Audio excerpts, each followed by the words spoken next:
नमस्कार दोस्तों, आज हम बात करेंगे कुर्मियों का हिस्ट्री के बारे में। कुर्मियों का हिस्ट्री, उसका इतिहास, उन लोगों का अस्तित्व को जानेंगे। आखिर वो आए कहाँ से थे? क्या वो झारखंड पर ही थे? क्या वो भारत पर ही थे या फिर कोई वो कहीं और थे? उन लोग का अस्तित्व क्या है? उन लोग की पहचान क्या है? उन लोग आखिर कुर्मी कैसे बने? कुर्मी का मतलब क्या होता है? आज इस वीडियो में पूरे डिटेल में जानेंगे। क्या वो आदिवासी समुदाय में शामिल हो पाएंगे या फिर नहीं हो पाएंगे? क्या वो आदिवासी बन पाएंगे या नहीं बन पाएगा? उन लोग का हिस्ट्री क्या है? जो लोग क्लेम कर रहे हैं कि 1931 से पहले वो लोग एसटी सूची में थे, तो आखिर उन लोग को निकाला क्यों गया? उन लोग को निकालने का कारण क्या था? उन लोग को किस कारण की वजह से आखिर उन लोग को एसटी सूची से बाहर निकाला गया? इस वीडियो में डिटेल में जानेंगे। अगर इस चैनल पर न्यू आए हैं तो सब्सक्राइब करके बेल नोटिफिकेशन को ऑन कर दीजिए। ऐसी नॉलेज और एजुकेशन वीडियोस के लिए इस चैनल को सब्सक्राइब करके बेल बटन को दबा दीजिएगा। तो बात करते हैं सबसे पहले कुर्मी जाति कहाँ थे। तो दोस्तों, सबसे पहले कुर्मी जाति थे ऑस्ट्रेलोट, यानी कि थाईलैंड के जंगल में वो लोग रहा करते थे। वहां से होकर लोग माइग्रेशन होकर वो लोग मध्य उत्तर प्रदेश भारत आए थे। वो लोग भारत में कुछ लोग जंगल में बस गए और कुछ लोग गांव में आ गए, वो जमींदारों के पास काम करने के लिए। वो लोग जमींदारों के पास काम मांगने लगे, काम उन लोग को दिया गया। आदिवासी तो पहले से ही थे, लेकिन जब बाद में वो लोग कुर्मी समाज आए तो लोग काम मांगने लगे। कुछ लोग जंगल में बस गए और कुछ लोग काम गांव के ओर आगे काम मांगने के लिए।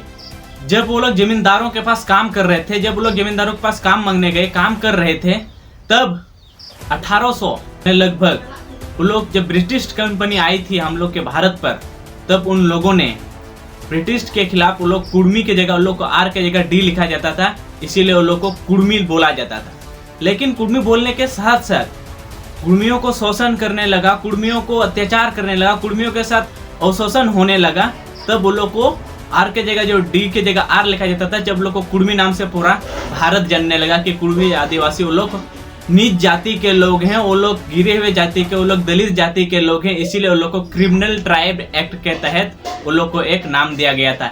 जिस कारण उन लोगों को ना ही सरकारी काम मिल सकता था, ना ही कहीं अच्छे जगह खाने पीने को मिल सकता था, ना ही अच्छी रिस्पेक्ट मिल सकती थी, ना ही अच्छी कोई पहचान मिल सकती थी। उन लोग को सरकारी काम से तो बोलिए हिम्मत, उन लोग को देखने तक को भी नहीं दिया जाता था।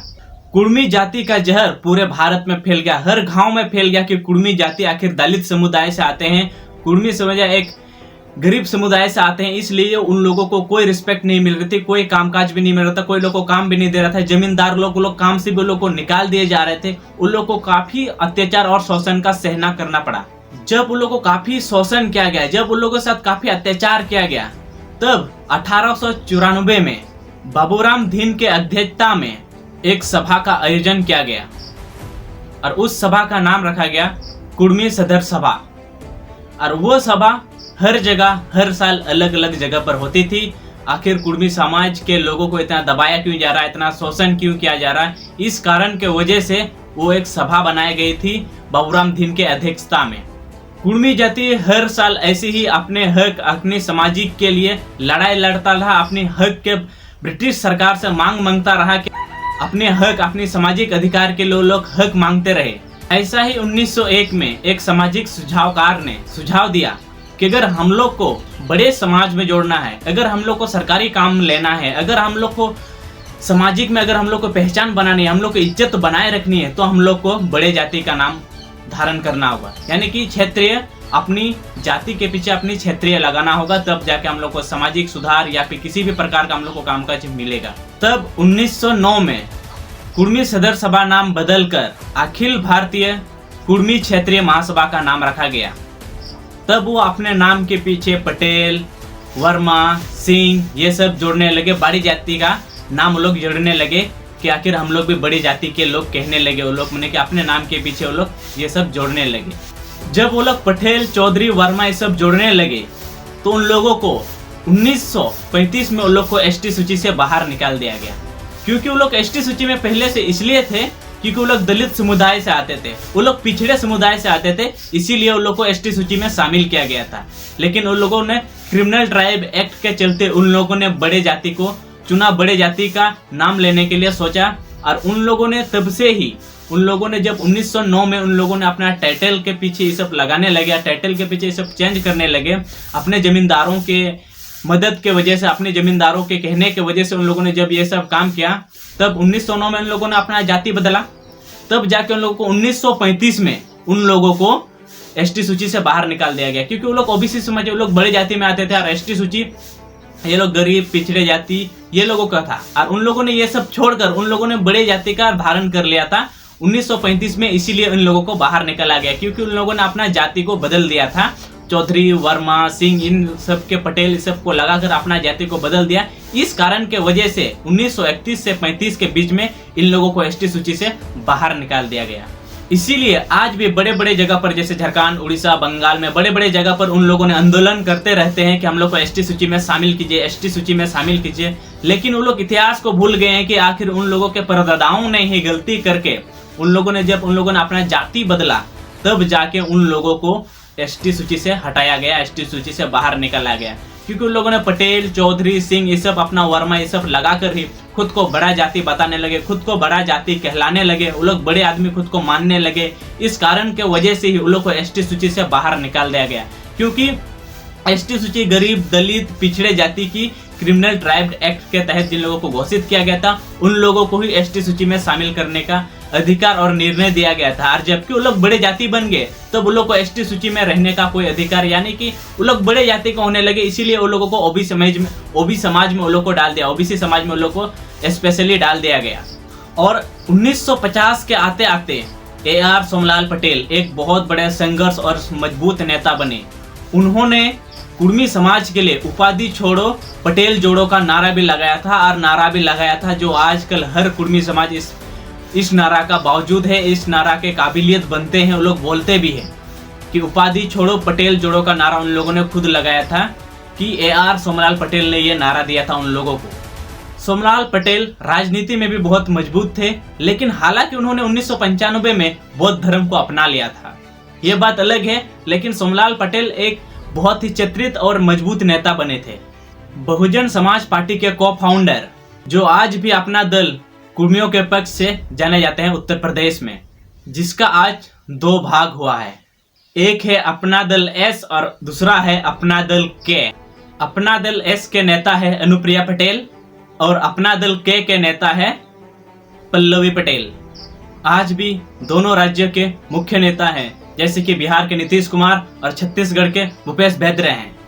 अब बहुत सारा कुर्मी जाति का सवाल है कि सरदार वल्लभ भाई पटेल शिवाजी महाराज क्षत्रिय समाज है या नहीं। वैसे तो महापुरुषों की कोई जाति नहीं होती, लेकिन आप लोगों को आंसर के लिए बता दें, नहीं।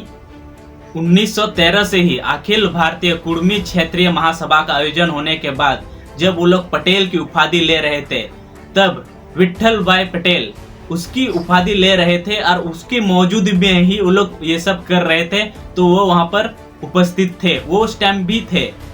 क्योंकि पटेल गुजराती का उपाधि था, क्योंकि हिंदी भाषा में पटेल का प्रयोग नहीं होता था, पटेल एक गुजराती भाषा था, इस कारण के वजह से। लेकिन कुर्मी जब से पटेल बना, तब से ही भारत पर भी ये भाषा का आयोजन होने लगा। 1919 में छत्रपति शिवाजी महाराज अखिल भारतीय कुर्मी क्षेत्रीय महासभा का, उसकी उपस्थिति में ही छत्रपति शिवाजी को कुर्मी मानने की प्रथा शुरू हो जाती है। और तब से लेकर अब तक वो लोग ओबीसी समाज में हैं, वो लोग ओबीसी समाज से बिलोंग करते हैं, और वो लोग हम लोग को बिलोंग करते हैं, हम लोग के ऊपर ब्लेम लगाते हैं कि हम लोगों ने ही उन लोगों को हटाया है, या फिर सरकार ने आखिर क्यों हटाया, किस लिए हटाया, उन लोगों को हटाने का कारण क्या था। तो उन लोगों का कारण यही था कि जब वो लोग 1909 में उन लोगों ने अपना जाति बदला, अपना उपाधि बदला, पटेल, वर्मा, सिंह, ये सब वो लोग लगाने लगे, तब जाके लोगों को 1935 से लोगों को बाहर निकाला गया एसटी सूची से। दलित समुदाय से लोगों को बड़ी जाति में डाल दिया गया। उन लोगों के वजह से ही उन लोगों ने अपना जाति खुद बोला, लेकिन वो लोग ना ही आदिवासी थे, वो लोग कुर्मी ही थे। ये तो आप लोगों को कंफर्म हो गया, वो लोग आदिवासी नहीं थे, वो लोग थाईलैंड के जंगल से माइग्रेशन होकर वो लोग उत्तर मध्य प्रदेश भारत आए थे, और लोग कुछ लोग जंगल में बस गए और कुछ लोग जमींदारों के पास वो लोग खुद रह गए। लेकिन लोग को रहने के बावजूद वो लोग जमींदारों के पास काम करने लगे, वहां पर काम मिलने लगा, लोग को लोग काम करने लगे, ईमानदारी से मेहनती करने लगे। लेकिन उन लोगों को क्रिमिनल ट्राइब एक्ट के तहत जब उन लोगों को किसी भी सरकारी काम में नहीं दिया जा रहा था, किसी भी सरकारी काम में उन लोग को नहीं रख रहा था, किसी भी सरकारी काम में उन लोग को नहीं देखना भी उन लोग को पसंद नहीं, कि लोग को अत्याचार शोषण किया जा रहा था। जिस तरह से आदिवासी समुदाय के साथ व्यवहार किया गया, उसी तरह कुर्मी जाति के साथ भी व्यवहार किया गया।